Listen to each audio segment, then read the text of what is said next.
आदरणीय अध्यक्ष जी, चौथा पक्ष भारत ने दिखाई अपनी तकनीकी क्षमता।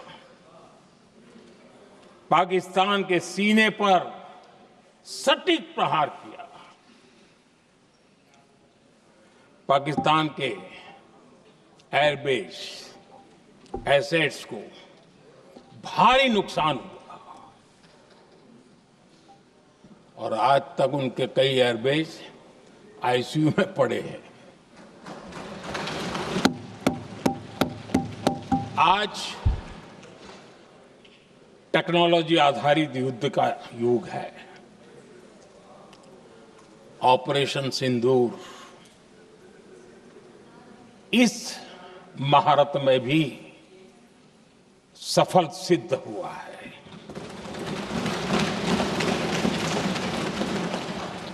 अगर पिछले 10 साल में जो हमने तैयारियां की हैं वो न की होती तो इस तकनीक के युग में हमारा कितना नुकसान हो सकता था, इसका हम अंदाज लगा सकते हैं।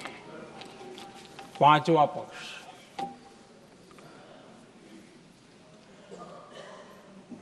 ऑपरेशन सिंदूर के दरमियान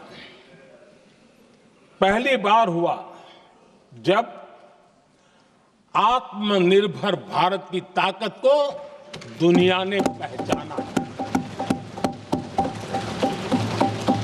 made in India drone, made in India missile ने पाकिस्तान के हथियारों की पोल खोल करके रख दी।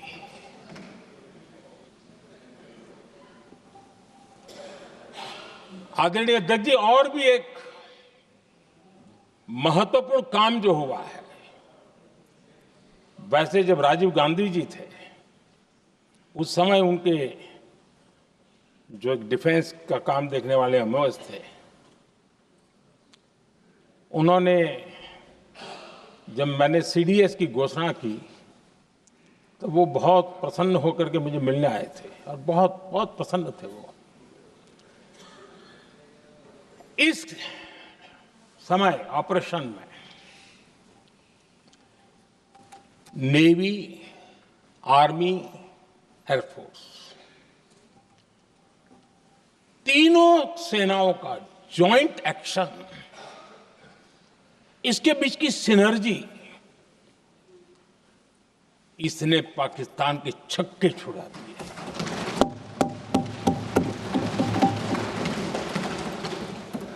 आदरणीय अध्यक्ष जी, आतंक की घटनाएं पहले भी देश में होती थी,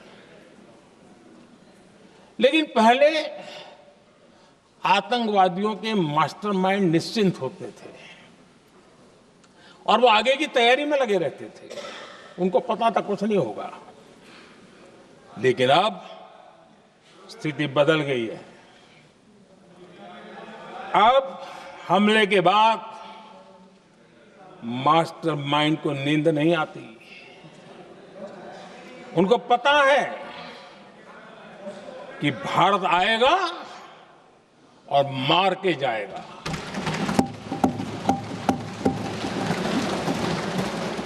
ये न्यू नॉर्मल भारत ने सेट कर दिया है।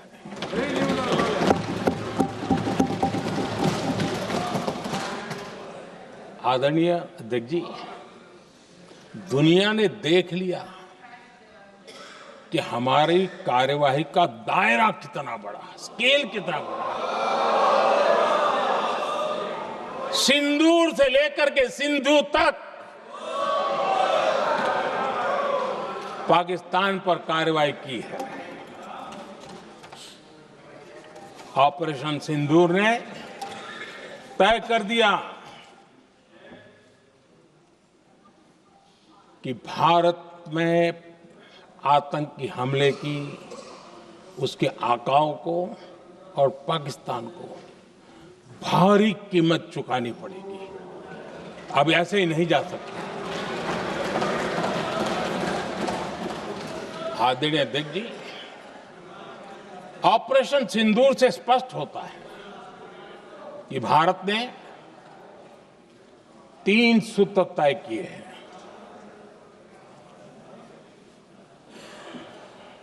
अगर भारत पर आतंकी हमला हुआ तो हम अपने तरीके से, अपनी शर्तों पर, अपने समय पर जवाब दे करके रहेंगे।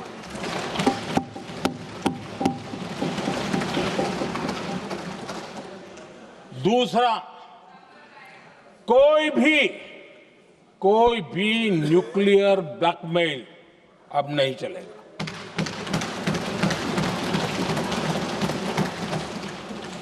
और तीसरा, हम आतंक की सरपरस्त सरकार और आतंक के आकाओं उनको अलग अलग नहीं देखेंगे। आदरणीय अध्यक्ष जी,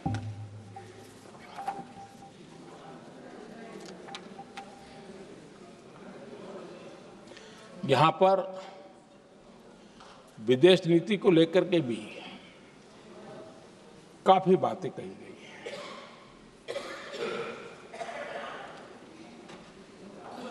दुनिया के समर्थन को लेकर के भी काफी बातें कही गई हैं।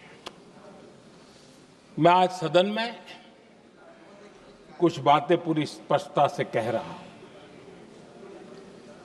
दुनिया में किसी भी देश ने भारत को अपनी सुरक्षा में कार्रवाई करने से रोका नहीं है।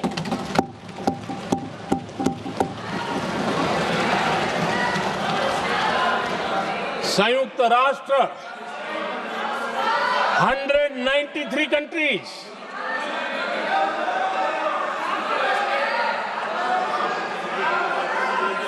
सिर्फ 3 देश 193 कंट्री में सिर्फ 3 देश ऑपरेशन सिंदूर के दौरान पाकिस्तान के समर्थन में बयान दिया था। Only 3 countries. क्वाड हो, ब्रिक्स हो, फ्रांस, रूस, जर्मनी, कोई भी देश का नाम ले लीजिए, तमाम देश दुनिया भर से भारत को समर्थन मिला है।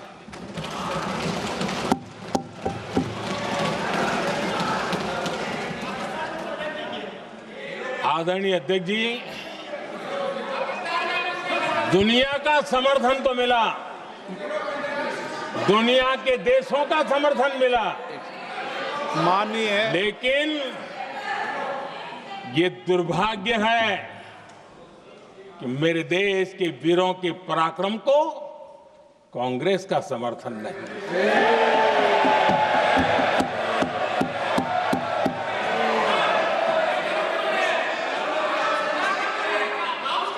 22 अप्रैल के बाद,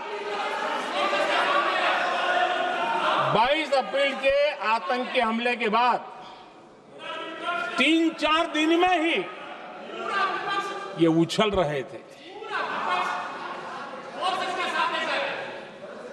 और कहना शुरू कर दिया, कहां गई 56 इंच की छाती, कहां खो गया मोदी, मोदी तो फेल हो गया। क्या मजा ले रहे थे। उनको लगता है वाह बाजी मार ली। उनको पहलगाम के निर्दोष लोगों की हत्या में भी वो अपनी राजनीति तराशते थे।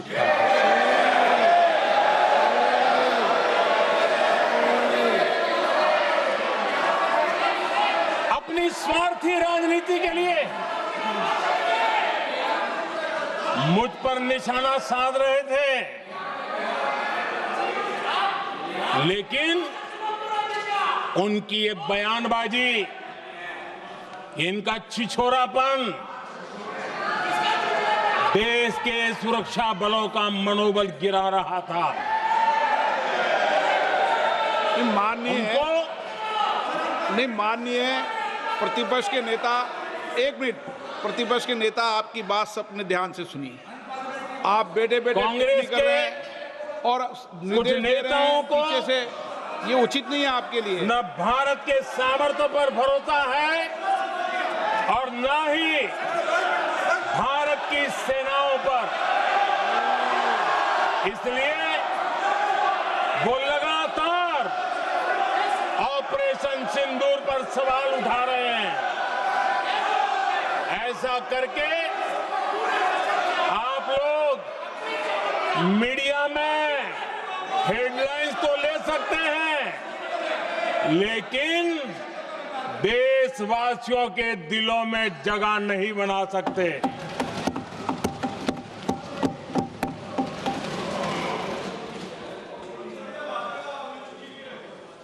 आदरणीय सभापति जी, आदरणीय अध्यक्ष जी,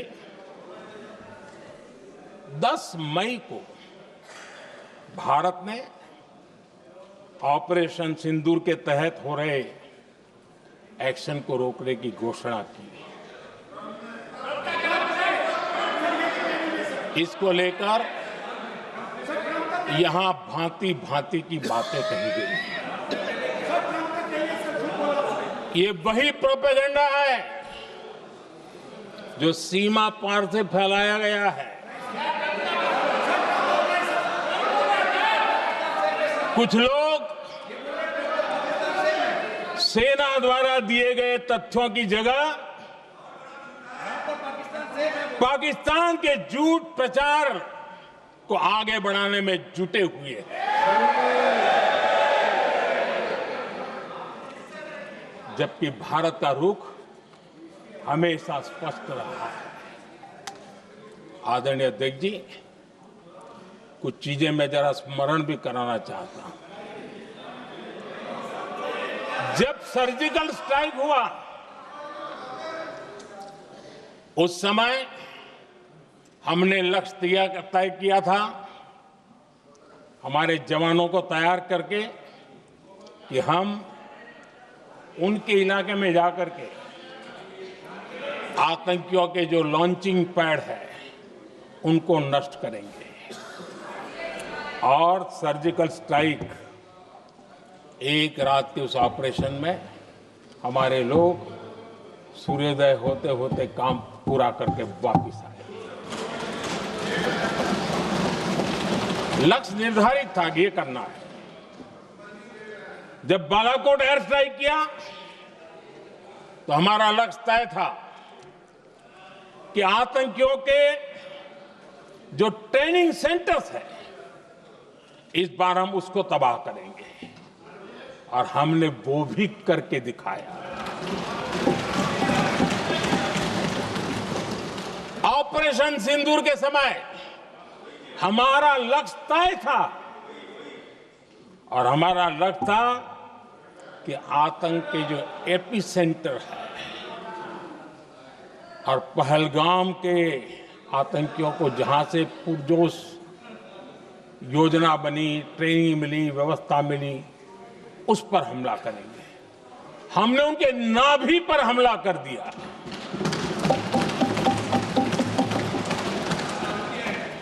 जहां पहलगाम के आतंकियों का रिक्रूटमेंट हुआ, ट्रेनिंग होती थी, फंडिंग होता था, उन्हें टेक्निकल सपोर्ट मिलता था, शस्त्र सरंजाम मिलता था, उस जगह को आइडेंटिफाई किया और हमने सटीक तरीके से ऑपरेशन सिंदूर के तहत आतंकियों की नाभि पे प्रहार कर दिया।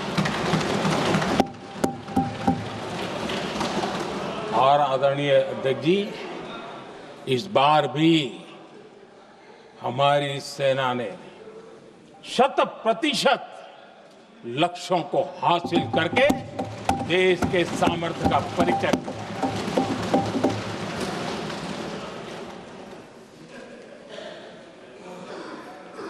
कुछ लोग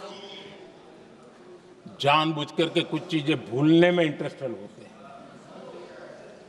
देश भूलता नहीं है, देश को याद है। 6 रात और 7 मई सुबह ऑपरेशन हुआ था और 7 मई को सुबह भारत ने प्रेस कॉन्फ्रेंस हमारी सेना ने की और इस प्रेस कॉन्फ्रेंस में भारत ने स्पष्ट कर दिया था और पहले दिन से क्लियर था कि हमारा लक्ष्य है आतंकियों के आका, आतंकियों की जो व्यवस्थाएं जहां से होती है वो और उनके अड्डे, उनको हम ध्वस्त करना चाहते थे और हमने प्रेस कॉन्फ्रेंस में कह दिया था, हमने हमारा काम कर दिया है, हमने जो तय किया था पूरा कर दिया है। और इसलिए 6-7 मई को ऑपरेशन हमारे यहां संतोषजनक होने के तुरंत बाद कल जो राजनाथ जी ने कहा था, मैं डंके की चोट पर दोबारा दोहराता हूं, भारत की सेना ने पाकिस्तान की सेना को चंद मिनटों में बता दिया कि हमारा ये लक्ष्य था, हमने ये लक्ष्य पूरा कर दिया है, ताकि उनको पता चले और हमें भी पता चले कि उनके दिल दिमाग में क्या चलता है।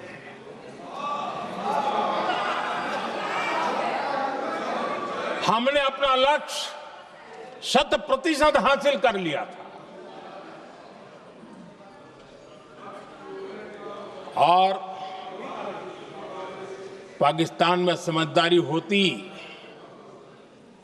तो आतंकियों के साथ खुलेआम खड़े रहने की गलती न करता।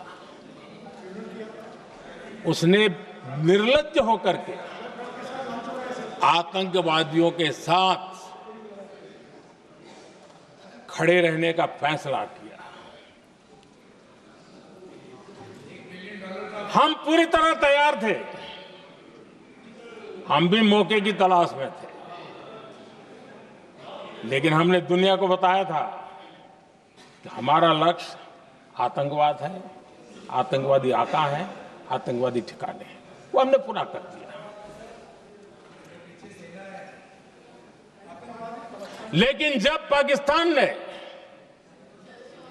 आतंकियों की मदद में आने का फैसला किया और मैदान में उतरने की हरकत की, तो भारत की सेना ने सालों तक याद रह जाए ऐसा करारा जवाब दे करके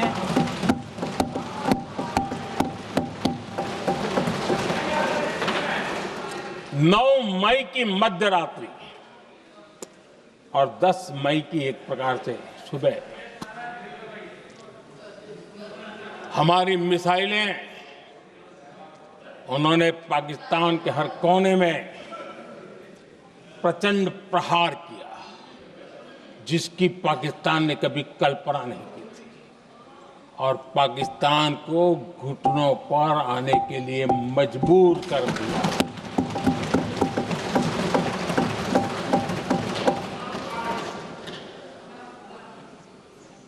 और आपने टीवी में भी देखा है, वहां से क्या बयान आते थे।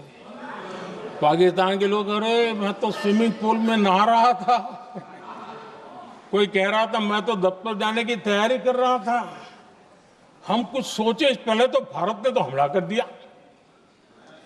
ये पाकिस्तान के लोगों के बयान है और देश ने देखे हैं। स्विमिंग पूल में नहा रहा था।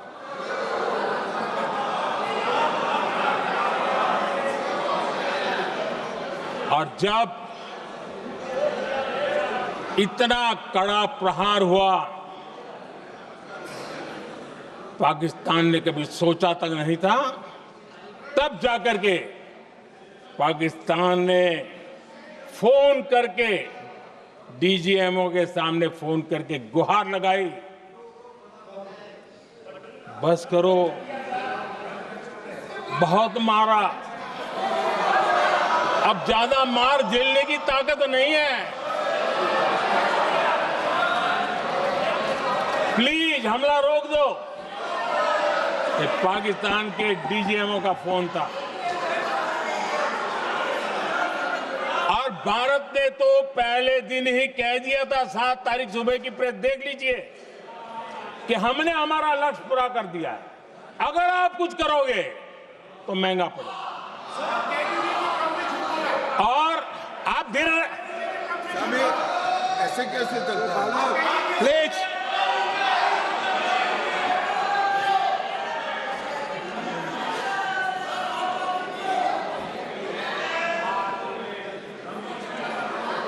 मैं आज दोबारा कह रहा हूं, ये भारत की स्पष्ट नीति थी, सुविचारित नीति थी, सेना के साथ मिलकर के तय की हुई नीति थी, और वे ये थी कि हम आतंक, उनके आका, उनके ठिकाने, ये हमारा लक्ष्य है। और हमने कहा, पहले दिन प्रेस कॉन्फ्रेंस में कहा है कि हमारा एक्शन नॉन एक्सीलेटरी है। ये हमने कह करके किया है, और इसके लिए साथियों हमने हमला रोका। अध्यक्ष जी,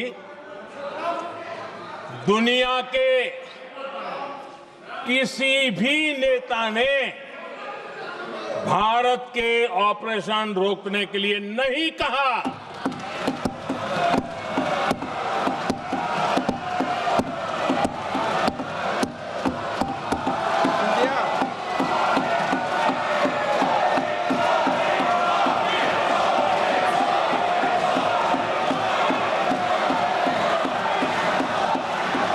उसी दौरान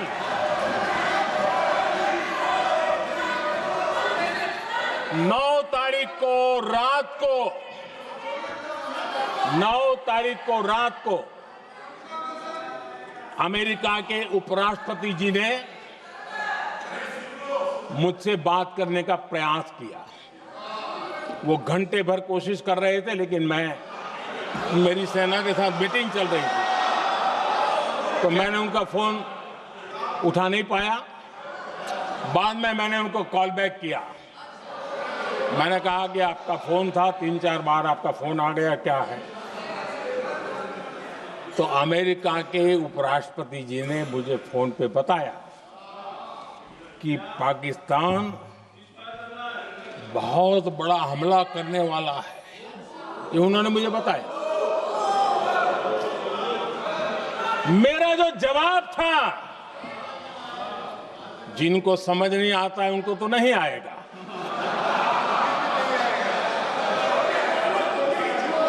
मेरा जवाब था,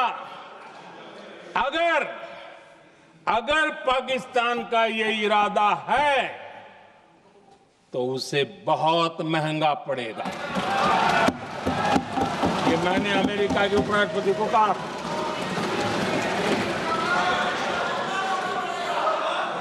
अगर पाकिस्तान हमला करेगा तो हम बड़ा हमला कर करके जवाब देंगे, ये मेरा जवाब था। और आगे मेरा एक वाक्य था, मैंने कहा था, हम गोली का जवाब गोले से देंगे। ये 9 तारीख रात की बात है, और 9 रात में और 10 सुबह हमने पाकिस्तान को, सैन्य शक्ति को तहस नहस कर दिया था। और यही हमारा जवाब था, यही हमारा जज्बा था। और आज पाकिस्तान भी भली भांति जान गया है कि भारत का हर जवाब पहले से ज्यादा तगड़ा होता है।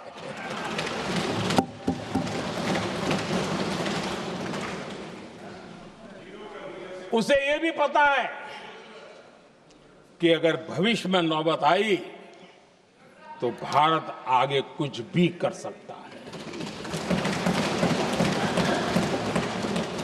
और इसलिए मैं फिर से लोकतंत्र के इस मंदिर में दोहराना चाहता हूं, ऑपरेशन सिंदूर जारी है।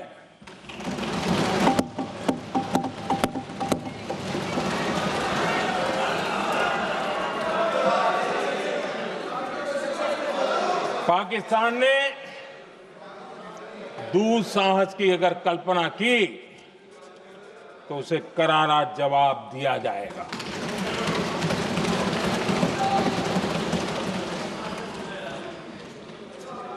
आदरणीय अध्यक्ष जी, आज का भारत आत्मविश्वास से भरा हुआ है। आज का भारत आत्मनिर्भरता के मंत्र को लेकर के पूरी शक्ति के साथ तेज गति से आगे बढ़ रहा है। देश देख रहा है भारत आत्मनिर्भर बनता जा रहा है। लेकिन देश ये भी देख रहा है कि एक तरफ तो भारत आत्मनिर्भरता की ओर तेज गति से आगे बढ़ रहा है, लेकिन कांग्रेस मुद्दों के लिए पाकिस्तान पर निर्भर होती जा रही है।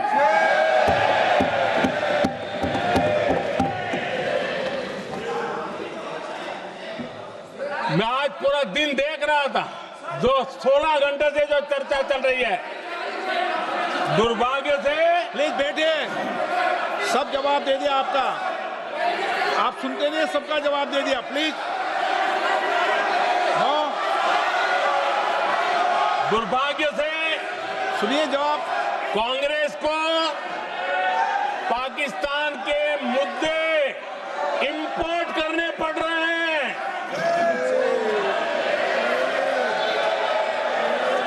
आदरणीय अध्यक्ष जी, आज के वॉरफेयर में इंफॉर्मेशन और नैरेटिव्स की प्लीज बैठिए। बहुत बड़ी भूमिका है। नैरेटिव घड़ करके, एआई का भी भरपूर उपयोग करके सेनाओं के मनोबल को कमजोर करने के खेल भी खेले जाते हैं। जनता के अंदर अविश्वास पैदा करने के भी भरपूर प्रयास होते हैं। दुर्भाग्य से कांग्रेस और उसके सहयोगी पाकिस्तान के ऐसे ही प्रपंच के प्रवक्ता बन चुके हैं।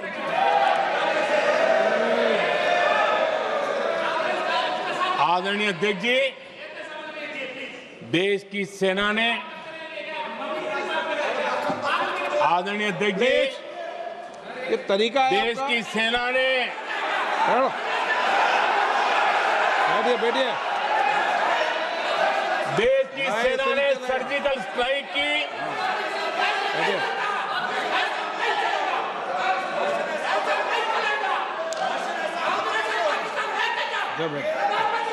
बैठिए बैठिए। आदरणीय अध्यक्ष जी, देश की सेना ने सफलतापूर्वक सर्जिकल स्ट्राइक की तो तुरंत कांग्रेस वालों ने सेना से सबूत मांगे थे। लेकिन जब उन्होंने देश का मूड देखा, देश का मिजाज देखा, तो सुर उनके बदलने लगे और बदल करके क्या कहने लगे? कांग्रेस के लोगों ने कहा, ये सर्जिकल स्ट्राइक क्या बड़ी बात है, ये तो हमने भी की थी।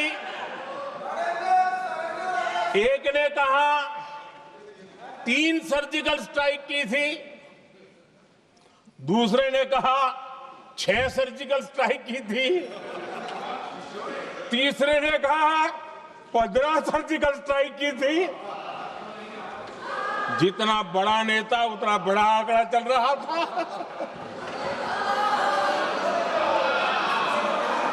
आदरणीय अध्यक्ष जी, इसके बाद बालाकोट में सेना ने एयर स्ट्राइक की। अब एयर स्ट्राइक तो ऐसी थी कि वो कुछ कह नहीं सकते थे, इसलिए ये तो नहीं कहा कि भाई हमने भी की थी। उसमें तो उन्होंने समझदारी दिखाई, लेकिन फोटो मांगने लगे। एयर स्ट्राइक हुई तो फोटो दिखाओ, क्या कहां गिरा, क्या तोड़ा, कितने मरे, बस यही पूछते रहे। पाकिस्तान भी यही पूछता था, ये भी यही पूछते थे। इतना ही नहीं, आदरणीय अध्यक्ष जी, जब पायलट अभिनंदन पकड़े गए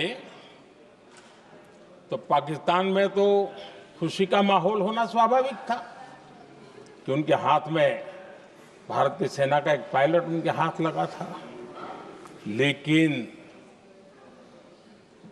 यहां पर भी कुछ लोग थे जो कानों कानों में कह रहे थे, अब मोदी फंसा, अब अभिनंदन वहां आए, मोदी ला करके दिखा दे, अब देखते हैं मोदी क्या करता है। आज डंके की चोट पर अभिनंदन वापिस आए।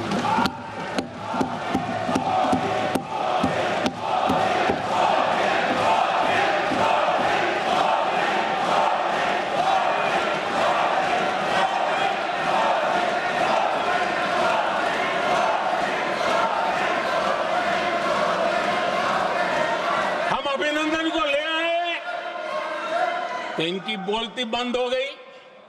इनको लगा यार कि नसीब वाला आदमी है, हमारा हथियार हाथ से निकल गया। आदरणीय अध्यक्ष जी, पहलगाम हमले के बाद हमारा बीएसएफ का एक जवान पाकिस्तान के कब्जे में गया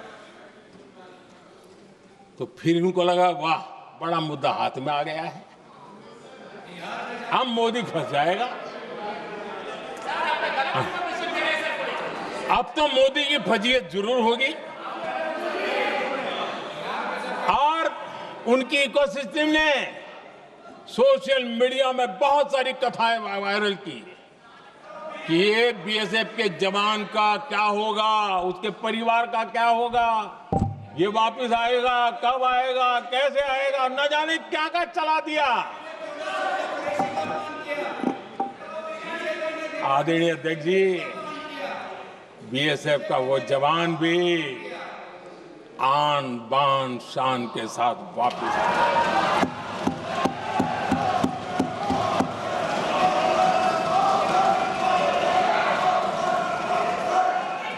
आतंकवादी रो रहे हैं,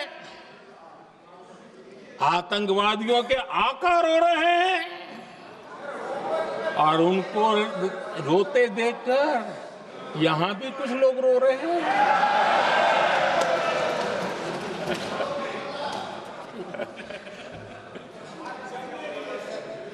अब देखिए, सर्जिकल स्ट्राइक चल रही थी, उसके बाद उन्होंने एक खेल खेलने की कोशिश की, बात जमी नहीं। एयर स्ट्राइक हुई तो दूसरा खेल खेलने की कोशिश की, वो भी जमी नहीं। जब ये ऑपरेशन सिंदूर हुआ तो उन्होंने नया पैंतरा शुरू किया। और क्या शुरू किया? रोक क्यों दिया? पहले तो मानने को तैयार नहीं थे कि मुक्त करते, अब कहते रोक क्यों दिया। वाह रे बयान बहादुरों,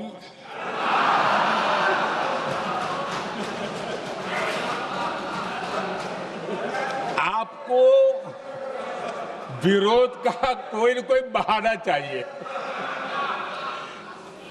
और इसलिए सिर्फ मैं नहीं, पूरा देश आप पर हंस रहा है।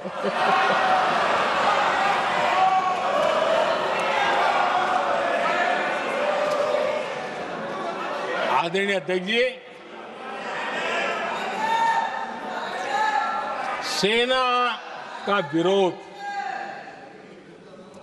सेना के प्रति एक पता नहीं नेगेटिविटी,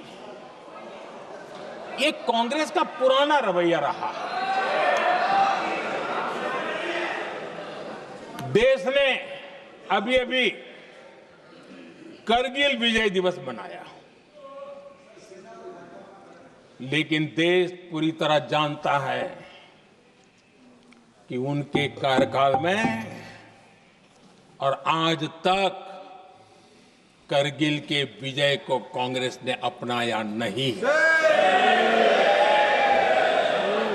न करगिल विजय दिवस मनाया है, न करगिल विजय का गौरव किया। इतिहास साक्षी है। देखिए, जब डोकलाम में सैन्य हमारा शौर्य दिखा रहा था, तब कांग्रेस के नेता चुपके चुपके किससे ब्रीफिंग लेते थे वो सारी दुनिया अब जान गई।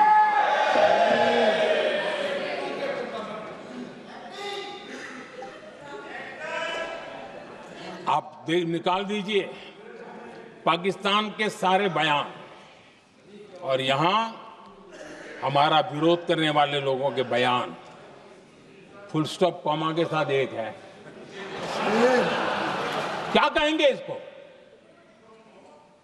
और बुरा लगता है सच बोलते हैं तो। पाकिस्तान के साथ सुर में सुर मिला दिया जाता है। आदरणीय अध्यक्ष जी, देश हैरान है। कांग्रेस ने पाकिस्तान को क्लीन चिट दे दी है।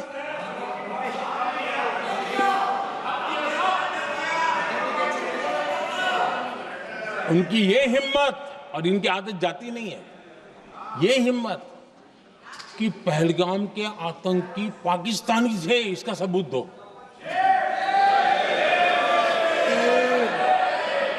क्या कह रहे हो तुम लोग? तो कौन सा तरीका है? और यही मांग पाकिस्तान कर रहा है जो कांग्रेस कर रही है। और आदरणीय अध्यक्ष जी, आज जब सबूतों की कोई कमी नहीं है, सब कुछ आंखों के सामने दिखता है, तब ये हालत है। अगर ये सबूत ना होते तो क्या करती है लोग, आप बताइए। आदरणीय अध्यक्ष जी,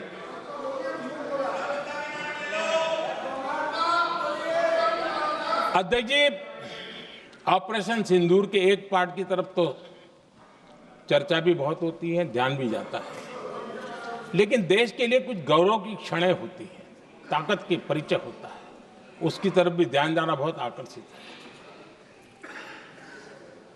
हमारे एयर डिफेंस सिस्टम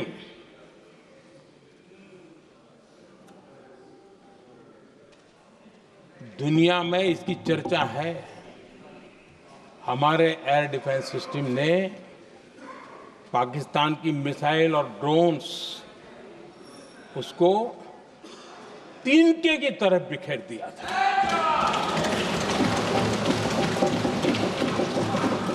आदरणीय अध्यक्ष जी, मैं एक आंकड़ा आज बताना चाहता हूं,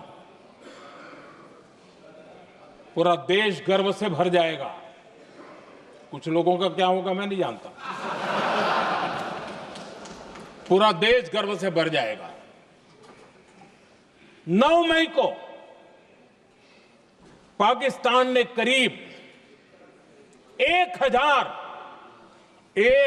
मिसाइलों और आर्म्ड ड्रोन्स के भारत पर बहुत बड़ा हमला करने की कोशिश की। 1000 ये मिसाइलें भारत के किसी भी हिस्से पर गिरती तो वहां भयंकर तबाही मचती, लेकिन 1000 मिसाइल्स और ड्रोन्स को भारत ने आसमान में ही चूर चूर कर दिया।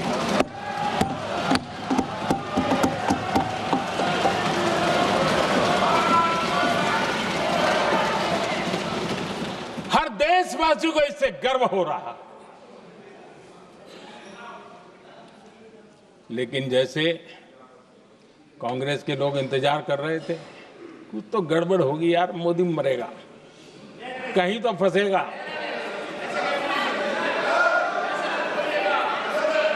पाकिस्तान ने आदमपुर एयरबेस पर हमले का झूठ फैलाया, उस झूठ को बेचने की भरपूर कोशिश की, पूरी ताकत लगा दी। मैं अगले ही दिन आदमपुर पहुंचा और खुद जाकर के उनके झूठ को मैंने बेनकाब कर दिया। तब जाकर के उनको अकल ठिकाने लगी कि अब ये झूठ चलने वाला नहीं है। आदरणीय अध्यक्ष जी, जो हमारे छोटे दलों के साथी हैं, जो राजनीति में नए हैं, उनको कभी शासन में रहने का अवसर नहीं मिला, उनसे कुछ बातें निकलती मैं समझ सकता हूं।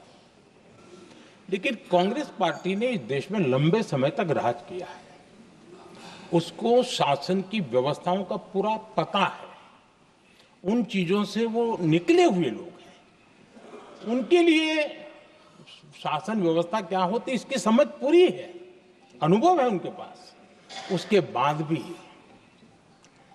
विदेश मंत्रालय तुरंत जवाब दे, उसको स्वीकारना नहीं। विदेश मंत्री जवाब दे, इंटरव्यू दे, बार बार बोले, उसको स्वीकारना नहीं। गृह मंत्री बोले, रक्षा मंत्री बोले, किसी पर भरोसा नहीं। जिसने इतने सालों तक राज किया, उनको देश की व्यवस्थाओं पर अगर भरोसा नहीं है, तब शक उठता है कि क्या हालत हो गई है इनकी। आदरणीय अध्यक्ष जी, अब कांग्रेस का भरोसा पाकिस्तान के रिमोट कंट्रोल से बनता है और बदलता है।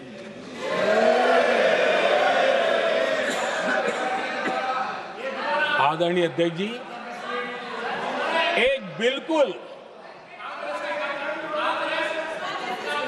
बिल्कुल कांग्रेस के नए सदस्य, यानी उनको तो क्षमा करनी चाहिए, नए सदस्य को क्या कहेंगे, लेकिन कांग्रेस के आका जो उनको लिख करके देते हैं और उनसे बुलवाते हैं, खुद में हिम्मत नहीं है, उनसे बुलवाते हैं कि ऑपरेशन सिंदूर ये तो तमाशा था, ये आतंकवादियों ने जिन 26 लोगों को मौत के घाट उतारा था ना, उस भयंकर क्रूर घटना पर ये तेजाब छिड़कने वाला पाप है। तमाशा कहते हो? आपकी असहमति हो सकती है, और ये कांग्रेस के नेता बुलवाते हैं।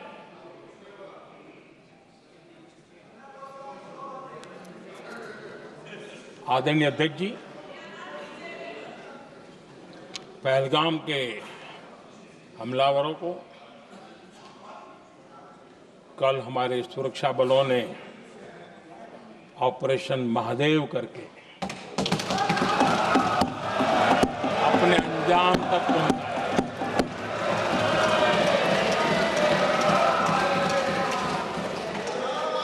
लेकिन मैं हैरान हूं, यहां ठहाके लगा के पूछा गया कि आखिर ये कल ही क्यों हुआ।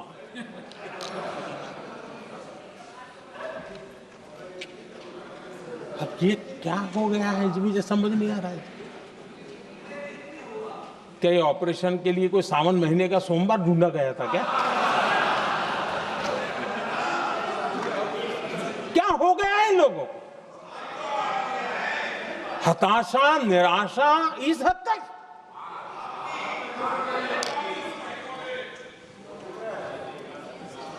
और देखिए मजा, पिछले कई सप्ताह से हाँ ऑपरेशन सिंदूर वगैरह तो ठीक है, पहलगाम के आतंकियों का क्या हुआ, पहलगाम के आतंकियों का अब हुआ तो कल क्यों हुआ?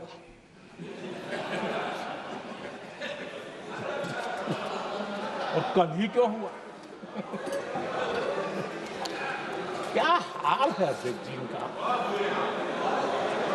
आदरणीय अध्यक्ष जी,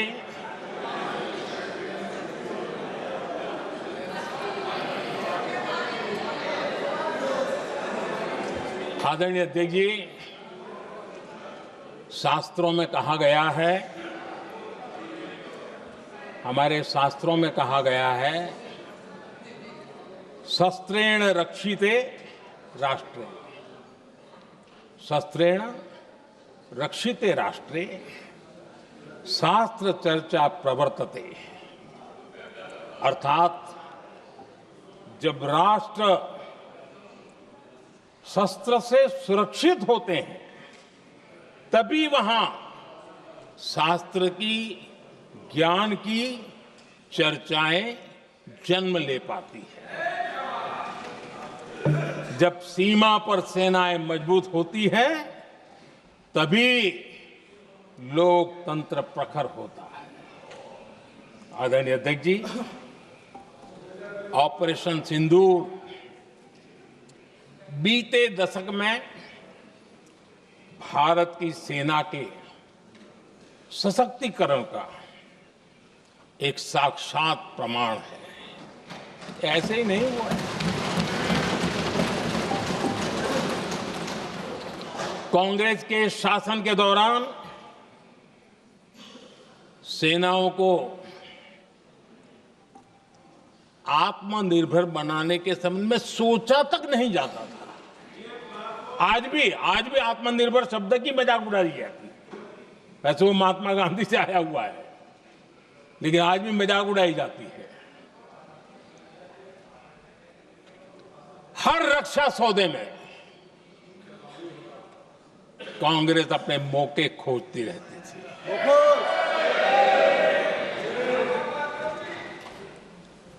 छोटे छोटे हथियारों को लिए विदेशों पर निर्भरता, ये इनका कार्यकाल रहा है।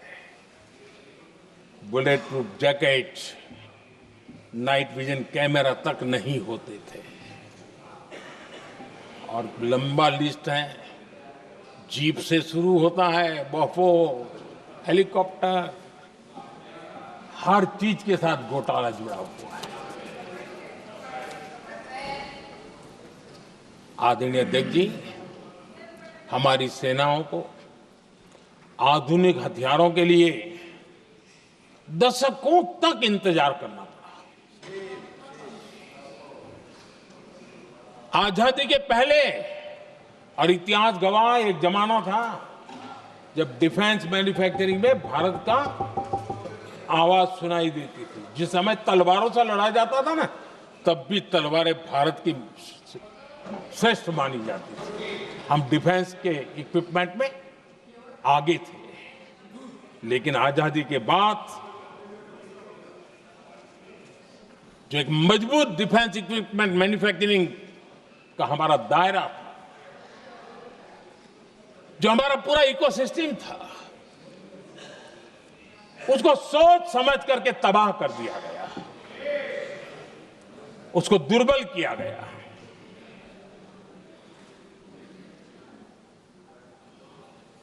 रिसर्च और मैन्युफैक्चरिंग के लिए रास्ते बंद कर दिए गए।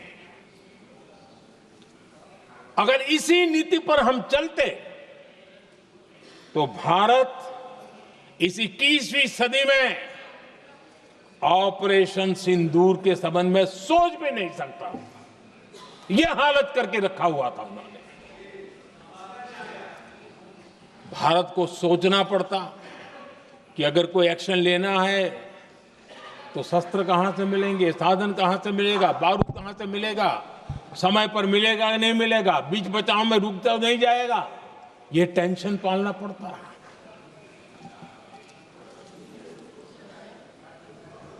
आदरणीय अध्यक्ष जी, बीते एक दशक में मेक इन इंडिया हथियार सेना को मिले, उन्होंने इस ऑपरेशन में बहुत निर्णायक भूमिका निभाई।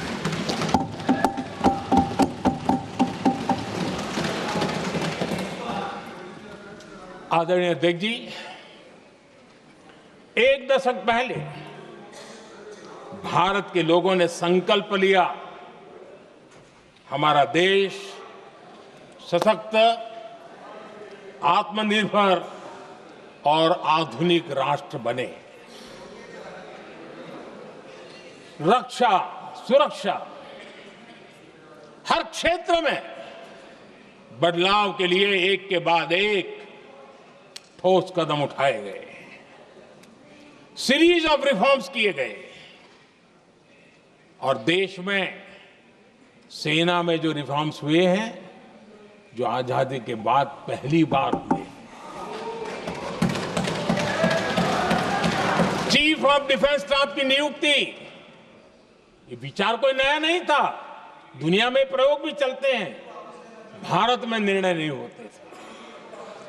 हमने, ये बहुत बड़ा रिफॉर्म था, हमने किया और बहुत ही, मैं हमारी तीनों सेनाओं का अभिनंदन करता हूं कि इस व्यवस्था को उन्होंने दिल से सहयोग किया है, दिल से स्वीकार किया है।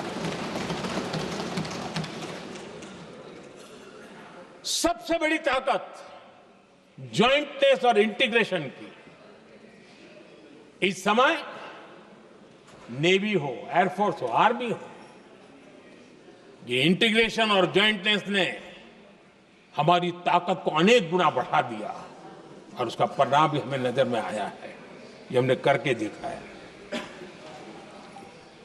सरकार की जो डिफेंस प्रोडक्शन की कंपनियां थी, उसमें हमने रिफॉर्म किए।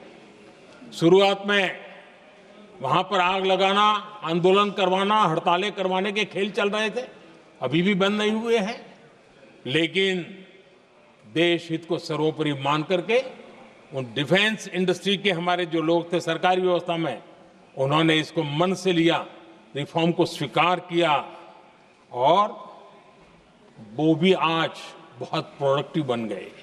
इतना ही नहीं, हमने प्राइवेट सेक्टर के लिए भी डिफेंस के दरवाजे खोल दिए हैं और आज भारत का प्राइवेट सेक्टर आगे आ रहा है। आज स्टार्टअप्स डिफेंस के क्षेत्र में हमारे 27-30 साल के नौजवान, टियर 2, टियर 3 सिटी के नौजवान, कई कुछ जगह तो बेटियां स्टार्टअप का नेतृत्व कर रही है। डिफेंस के सेक्टर में सैकड़ों की तादाद में आज स्टार्टअप काम कर रहे हैं। ड्रोन्स, एक प्रकार से मैं कह सकता हूं, ड्रोन्स की जितनी भी एक्टिविटी हमारे देश में हो रही है, शायद एवरेज 30-35 की उम्र होगी जो लोग कर रहे हैं, वो सारे लोग, और सैकड़ों की तादाद में कर रहे हैं। और उसका ताकत, क्योंकि इनका भी योगदान था इसमें, जिन्होंने इस प्रकार के प्रोडक्शन किए हैं, और वो हमें ऑपरेशन सिंदूर में बहुत काम आए। मैं उन सबके प्रयासों को बहुत साधुवाद करता हूं और मैं उनको विश्वास दिलाता हूं, आगे बढ़िए, अब देश रुकने वाला नहीं है। आदरणीय अध्यक्ष जी, डिफेंस सेक्टर में मेक इन इंडिया ये नारा नहीं था, हमने इसके लिए बजट पॉलिसी में जो परिवर्तन करना था, जो नए इनिशिएटिव ले रहे थे, वो नए इनिशिएटिव लिए। और सबसे बड़ी बात, क्लियर कट विजन के साथ हमने देश में make in India defence sector के अंदर तेज गति से हम आगे बढ़ रहे हैं। आदरणीय अध्यक्ष जी, एक दशक में डिफेंस का बजट लगभग पहले से 3 गुना हुआ है। डिफेंस प्रोडक्शन में करीब करीब 250% वृद्धि हुई है, 250% वृद्धि हुई है। 11 वर्षों में डिफेंस एक्सपोर्ट 30 गुना से भी ज्यादा बढ़ा है, 30 गुना से ज्यादा। डिफेंस एक्सपोर्ट आज दुनिया के करीब 100 देशों तक हम पहुंचे। और आदरणीय अध्यक्ष जी, कुछ चीजें ऐसी होती हैं जो इतिहास में बहुत बड़ा प्रभाव छोड़ती हैं। ऑपरेशन सिंदूर ने डिफेंस का जो मार्केट है, उसमें भारत का झंडा गाड़ दिया है। भारत के हथियारों की डिमांड आज बढ़ती चली जा रही है, मांग बढ़ रही है। ये भारत में उद्योगों को भी बल देगी, एमएसएमई को बल देगी, हमारे नौजवानों को रोजगार देगी और हमारे नौजवान अपनी बनाई चीजों से दुनिया में अपनी ताकत का प्रदर्शन कर पाएंगे। ये आज दिख रहा है। मैं देख रहा हूं डिफेंस के क्षेत्र में जो आत्मनिर्भर भारत की दिशा में हम जो कदम उठा रहे हैं, मैं हैरान हूं। कुछ लोगों को आज भी तकलीफ हो रही है, जैसे उनका खजाना लूट गया। ये कौन सी मानसिकता है? देश को ऐसे लोगों को पहचानना होगा। आदरणीय अध्यक्ष जी, मैं स्पष्ट करना चाहता हूं, डिफेंस में भारत का आत्मनिर्भर होना ये आज की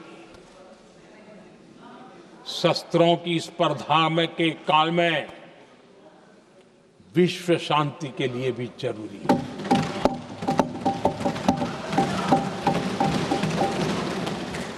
मैं पहले भी कह चुका हूं, भारत युद्ध का नहीं, बुद्ध का देश है। हम समृद्धि, शांति चाहते हैं, लेकिन हम ये कभी न भूले कि समृद्धि का और शांति का रास्ता शक्ति से ही गुजरता है।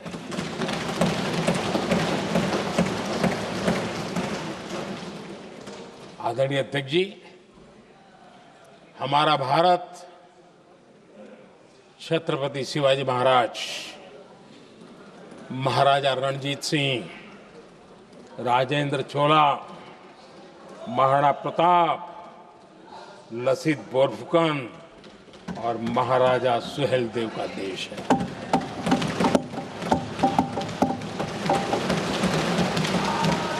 आदरणीय अध्यक्ष जी, हम विकास और शांति के लिए सामरिक सामर्थ्य पर भी फोकस करते हैं। आदरणीय अध्यक्ष जी, कांग्रेस के पास नेशनल सिक्योरिटी का विजन न पहले था और आज तो सवाल ही नहीं उठता है।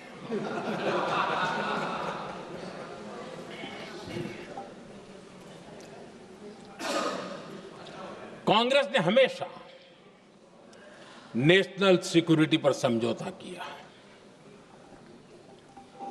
आज जो लोग पूछ रहे हैं पीओके को वापस क्यों नहीं लिया,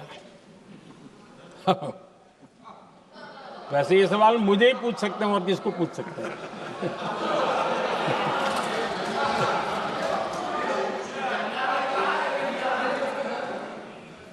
लेकिन इसके पहले जवाब देना होगा पूछने वालों को। किसकी सरकार ने पीओके पर पाकिस्तान को कब्जा करने का अवसर दिया? जवाब साफ है, जवाब साफ है। जब भी मैं नेहरू जी की चर्चा करता हूं तो कांग्रेस और उसका पूरा इकोसिस्टम बिलबिला जाता है, पता नहीं क्या है। आदरणीय अध्यक्ष जी, हम एक शेर सुना करते थे, मुझे ज्यादा इसका ज्ञान तो नहीं है लेकिन सुनते थे। लम्हों ने खता की और सदियों ने सजा पाई। आजादी के बाद से ही जो फैसले लिए गए उनकी सजा आज तक देश भुगत रहा है।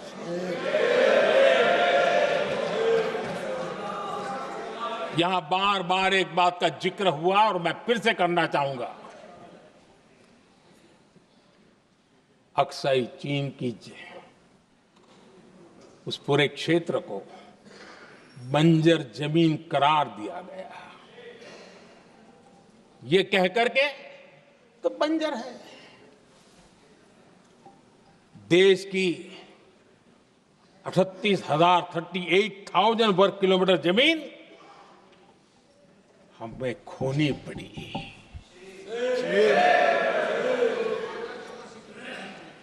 आदरणीय अध्यक्ष जी, मैं जानता हूं मेरी कुछ बातें चुभने वाली है। 1962 और 1963 के बीच कांग्रेस के नेता जम्मू कश्मीर के पुंछ, उरी, नीलम वैली और किशनगंगा को छोड़ देने का प्रस्ताव रख रहे थे। भारत की भूमि,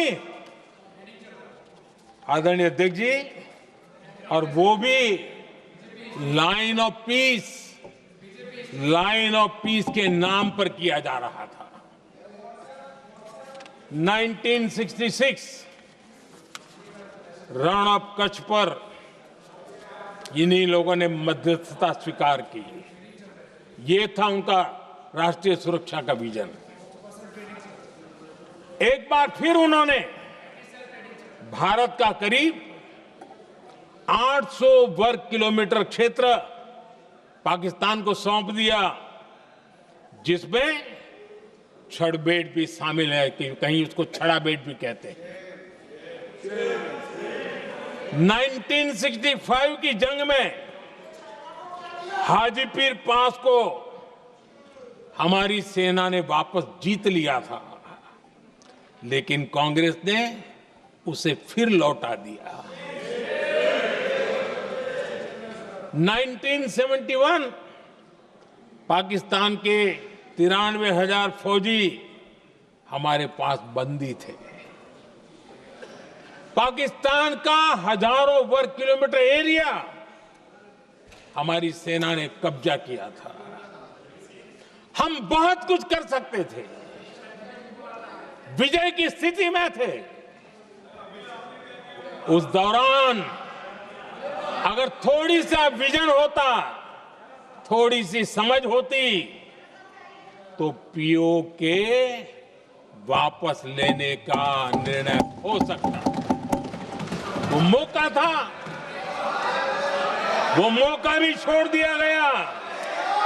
अरे इतना ही नहीं, इतना सारा जब सामने टेबल पर था, अरे कम से कम करतारपुर साहब को तो ले सकते थे, वो ही नहीं कर पाया। 1974 श्रीलंका को कच्चथीवू द्वीप को गिफ्ट कर दिया गया। आज तक हमारे मछुआरे भाई बहनों को इससे परेशानी होती है, उनकी जान पर आफत आती है। क्या गुनाह था तमिलनाडु के मेरे फिशरमैन भाई बहनों का, कि आपने उनका हक छीन लिया और दूसरों को गिफ्ट कर दिया?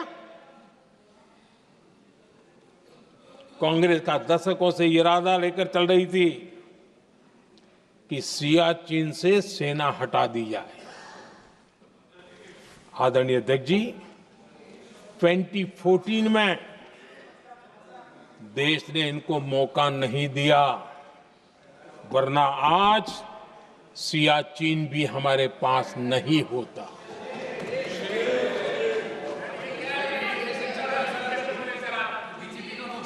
आदरणीय अध्यक्ष जी, आजकल कांग्रेस के जो लोग हमें डिप्लोमेसी का पाठ पढ़ा रहे हैं, मैं उन्हें उनकी डिप्लोमेसी याद दिलाना चाहता हूं, ताकि उनको भी कुछ याद रहे, पता चले। 26/11 जैसे भयंकर हमले के बाद बहुत बड़ा आतंकी हमला था। कांग्रेस का पाकिस्तान से प्रेम नहीं रुका। इतनी बड़ी घटना 26/11 की हुई थी।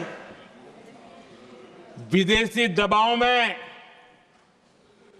हमले के कुछ हफ्तों के भीतर ही कांग्रेस सरकार ने पाकिस्तान से बातचीत शुरू कर दी। आदरणीय अध्यक्ष जी, कांग्रेस सरकार ने 26/11 की इतनी बड़ी घटना के बाद भी एक भी डिप्लोमेट को भारत से बाहर निकालने की हिम्मत नहीं की। छोड़ो इधर, एक वीजा तक कैंसिल नहीं किया, एक वीजा तक कैंसिल नहीं कर पाए थे। देश पर पाकिस्तानी स्पॉन्सर्ड बड़े बड़े हमले होते गए, लेकिन यूपीए सरकार ने पाकिस्तान को मोस्ट फेवर्ड नेशन का दर्जा देकर रखा था। वो कभी वापस नहीं लिया था। एक तरफ देश मुंबई के हमले का लिए न्याय मांग रहा था, दूसरी तरफ कांग्रेस पाकिस्तान के साथ व्यापार करने में लगी थी।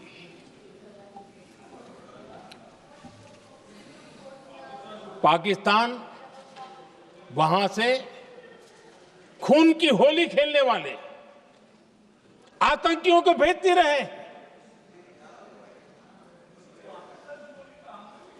और कांग्रेस यहां अमन की आश के मुशायरे किया करती थी। मुशायरे होते थे। हमने आतंकवाद और अमन की आस का ये वन वे ट्रैफिक बंद कर दिया।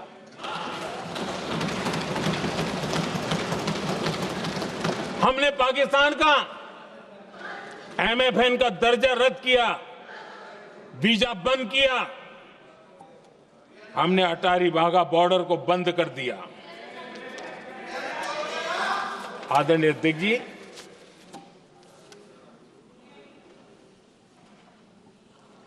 भारत के हितों को गिरवी रख देना ये कांग्रेस की पार्टी की पुरानी आदत है। इसका सबसे बड़ा उदाहरण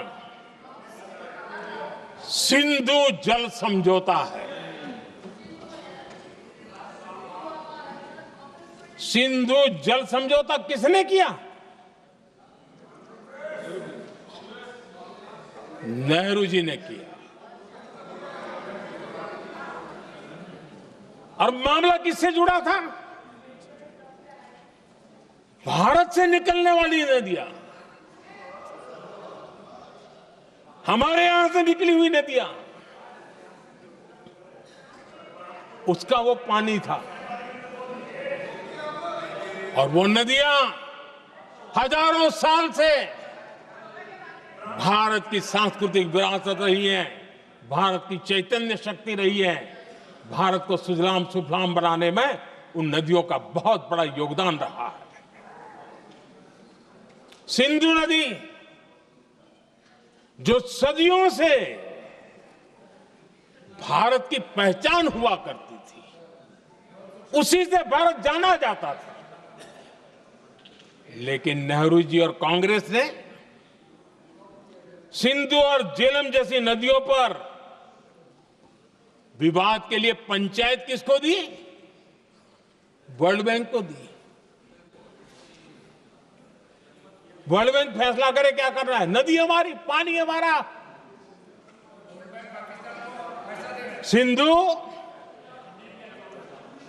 सिंधु जल समझौता सीधा सीधा भारत की अस्मिता और भारत के स्वाभिमान के साथ किया गया बहुत बड़ा धोखा था।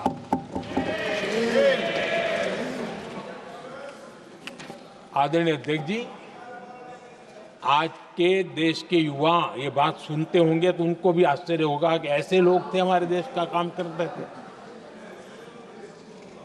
नेहरू जी ने इस ट्रीटी करी और क्या किया? ये जो पानी था, जो नदियां थी, जो भारत से निकल रही थी, उन्होंने 80% पानी पाकिस्तान को देने के लिए वो राजी हो गए। और इतना बड़ा हिंदुस्तान, उसको सिर्फ 20% पानी। कोई मुझे समझाए भाई ये कौन सी बुद्धिमानी थी, कौन सा देश हित था, कौन सी डिप्लोमेसी थी क्या हालत करके बना के रखा था आप लोगों ने। इतनी बड़ी आबादी वाला हमारा देश, हमारे यहां से निकलती हुई ये नदियां, और सिर्फ 20% पानी, और 80% पानी उन्होंने उसको दिया जो देश खुलेआम भारत को अपना दुश्मन करार कर देता रहा है, दुश्मन कहता रहा। और ये पानी पर किसका हक था? हमारे देश के किसानों का, हमारे देश के नागरिकों का। हमारा पंजाब, हमारा जम्मू कश्मीर देश के एक बहुत बड़े हिस्से को इन्होंने पानी के संकट में धकेल दिया, इस एक कारण से। और राज्यों के भीतर भी पानी को लेकर के आपस में संघर्ष पैदा हुई है, प्रतिस्पर्धा पैदा हुई, और उनका जिस पर हक था उस पर पाकिस्तान मौज करता रहा। और ये दुनिया में अपनी डिप्लोमेसी के पाठ पढ़ाते रहते हैं। आदरणीय अध्यक्ष जी, अगर ये ट्रीटी न होती तो पश्चिमी नदियों पर कई बड़ी परियोजनाएं बनती। पंजाब, हरियाणा, राजस्थान और दिल्ली, वहां के किसानों को भरपूर पानी मिलता, पीने के पानी की कोई समस्या नहीं रहती।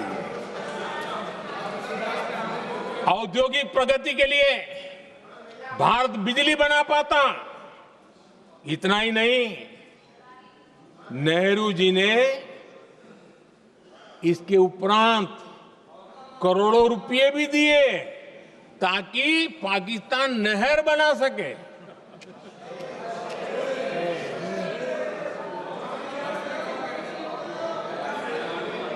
आदरणीय अध्यक्ष जी, इससे भी बड़ी बात, देश चौंक जाएगा। ये चीजें छिपाई गई है, दबा दी गई है। कहीं भी बांध बनता है तो उसमें एक मैकेनिज्म होता है उसकी सफाई का, डीसिल्टिंग का। उसमें जो मिट्टी भर जाती है, बाकी घास वगैरह आकर के भर जाता है, तो उसकी कैपेसिटी कम होती है, तो उसकी सफाई के लिए यानी इनबिल्ट व्यवस्था होती है। नेहरू जी ने पाकिस्तान के कहने पर यह शर्त स्वीकार की है कि इन बांध में जो मिट्टी आएगी, कूड़ा कचरा आएगा और बांध भर जाएगा, इसकी सफाई नहीं कर सकते, डीसिल्टिंग नहीं कर सकते हैं। बांध हमारे यहां, पानी हमारा, लेकिन निर्णय पाकिस्तान का कि आप डीसिल्टिंग नहीं कर सकते। इतना ही नहीं, जब इस बार मैं डिटेल में गया तो एक बांध तो ऐसा है कि जहां ये डीसिल्टिंग के लिए जो गेट होता है ना, उसको वेल्डिंग कर दिया गया है ताकि कोई गलती से भी खोल करके वो मिट्टी को निकाल ना दे। पाकिस्तान ने नेहरू जी से लिखवा लिया था कि भारत बिना पाकिस्तान की मर्जी अपने बांधों में जमा होने वाली मिट्टी साफ नहीं करेगा, डीसिल्टिंग नहीं करेगा। ये समझौता देश के खिलाफ था और बाद में नेहरू जी को भी ये गलती माननी पड़ी। इस समझौते में निरंजन दास गुलाटी करके का सज्जन उसमें जुड़े हुए थे। उन्होंने एक किताब लिखी है। उस किताब में उन्होंने लिखा है कि फरवरी 1961 में नेहरू ने उनसे कहा था, गुलाटी, मुझे उम्मीद थी कि यह समझौता अन्य समस्याओं के समाधान का रास्ता खोलेगा, लेकिन हम वहीं हैं जहां पहले थे। ये नेहरू जी ने कहा नेहरू जी केवल तत्कालिक प्रभाव देख पा रहे थे, इसलिए उन्होंने कहा कि हम वहीं के वहीं हैं। लेकिन सच्चाई ये कि इस एग्रीमेंट के कारण देश बहुत पिछड़ गया, देश बहुत पीछे चल गया और देश का बहुत नुकसान हुआ। हमारे किसानों को नुकसान हुआ, हमारी खेती को नुकसान हुआ। और नेहरू जी उस डिप्लोमेसी को जानते थे जिसमें किसान का कोई वजूद ही नहीं था। यह हाल करके रखा था उन्होंने। आदरणीय अध्यक्ष जी, पाकिस्तान आगे दशकों तक भारत के साथ युद्ध और छद्म युद्ध, प्रॉक्सी वॉर करता ही रहा। लेकिन कांग्रेस की सरकारों ने बाद में भी सिंधु जल समझौते की तरफ देखा तक नहीं, नेहरू जी की गलती को सुधारा तक नहीं। आदरणीय अध्यक्ष जी, लेकिन अब भारत ने पुरानी गलती को सुधारा है, ठोस निर्णय लिया है। भारत ने नेहरू जी द्वारा किए गई बहुत बड़ी ब्लंडर, सिंधु जल समझौते को देश हित में, किसानों के हित में एबेंस में रख दिया है। देश का अहित करने वाला ये समझौता अब इस रूप में आगे नहीं चल सकता। भारत ने तय कर दिया है, खून और पानी साथ साथ नहीं बह सकते।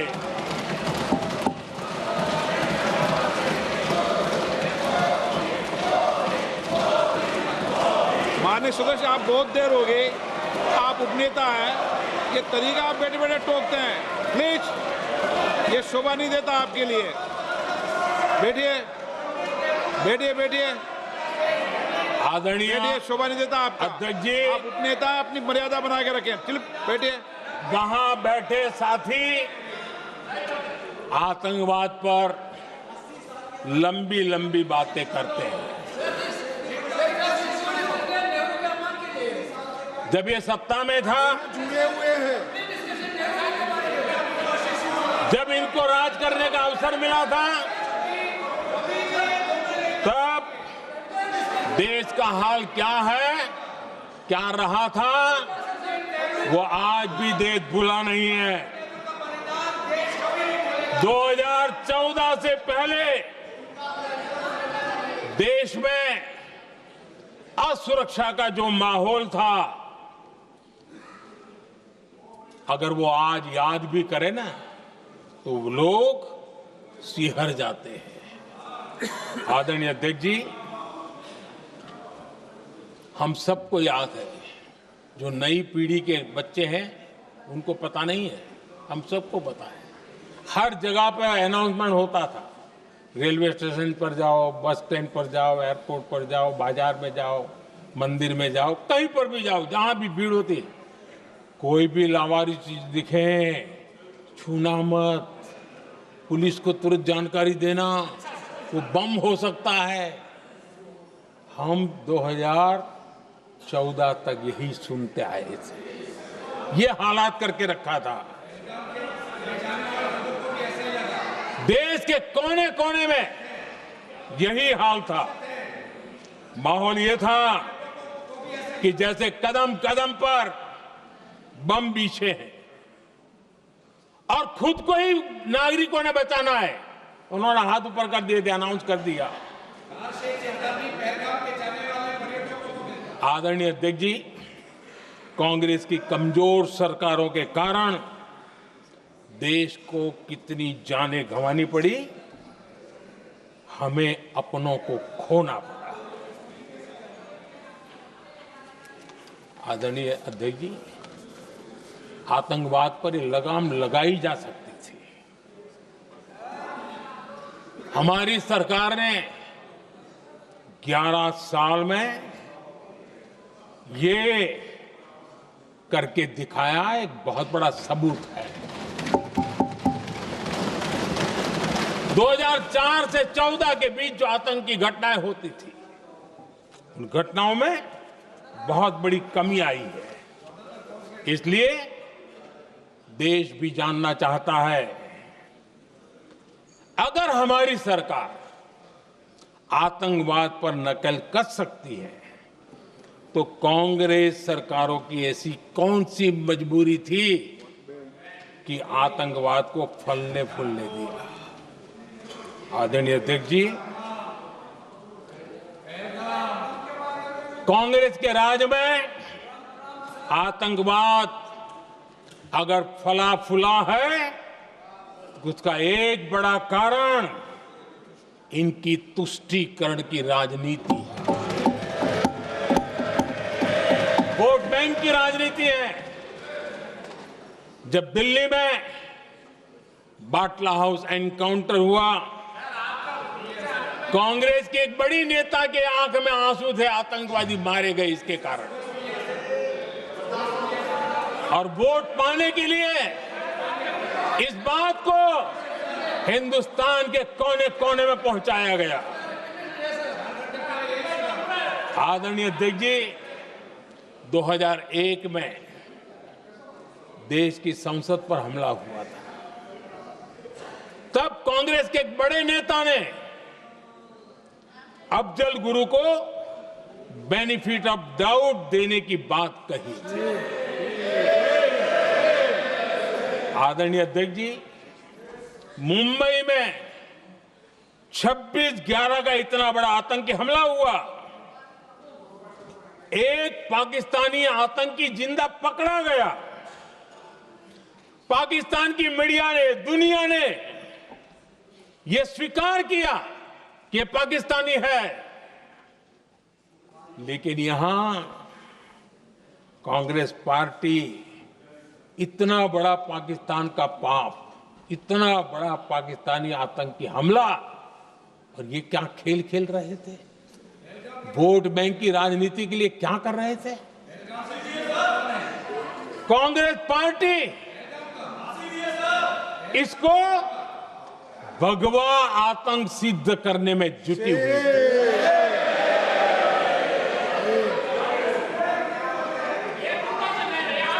कांग्रेस दुनिया को हिंदू आतंकवाद की थ्योरी बेचने में लगी हुई थी।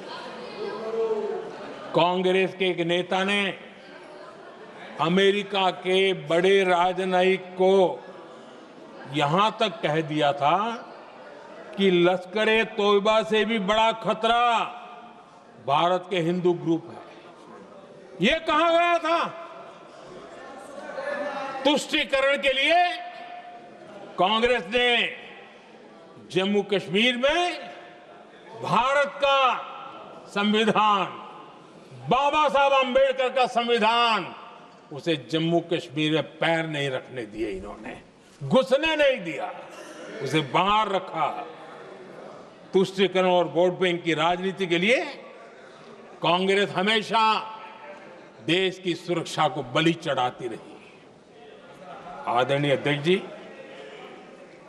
तुष्टीकरण के लिए ही कांग्रेस ने आतंकवाद से जुड़े कानूनों को कमजोर किया। गृहमंत्री जी ने आज विस्तार से सदन में कहा है, इसलिए मैं इसको रिपीट करना नहीं चाहता। आदरणीय अध्यक्ष जी, मैंने इस सत्र की शुरुआत में आग्रह किया था, मैंने कहा था कि दलहित में हमारे मत मिले न मिले, दलहित में हमारे मत मिले न मिले, देश हित में हमारे मन जरूर मिलने चाहिए। पहलगाम की विभीषिका ने हमें गहरे घाव दिए हैं, उसने देश को झकझोर दिया है। इसके जवाब में हमने ऑपरेशन सिंदूर किया तो सेनाओं के पराक्रम ने, हमारे आत्मनिर्भर अभियान ने देश में एक सिंदूर स्पिरिट पैदा किया है।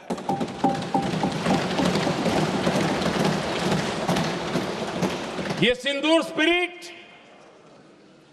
हमने तब भी देखी जब दुनिया भर में हमारे प्रतिनिधि मंडल भारत की बात बताने गए। मैं उन सभी साथियों को बहुत बहुत बधाई देता हूं। आपने बहुत ही प्रभावी ढंग से भारत की बात डंके की चोट पर दुनिया के सामने रखी। लेकिन मुझे दुख इस बात का है, हैरानी भी है,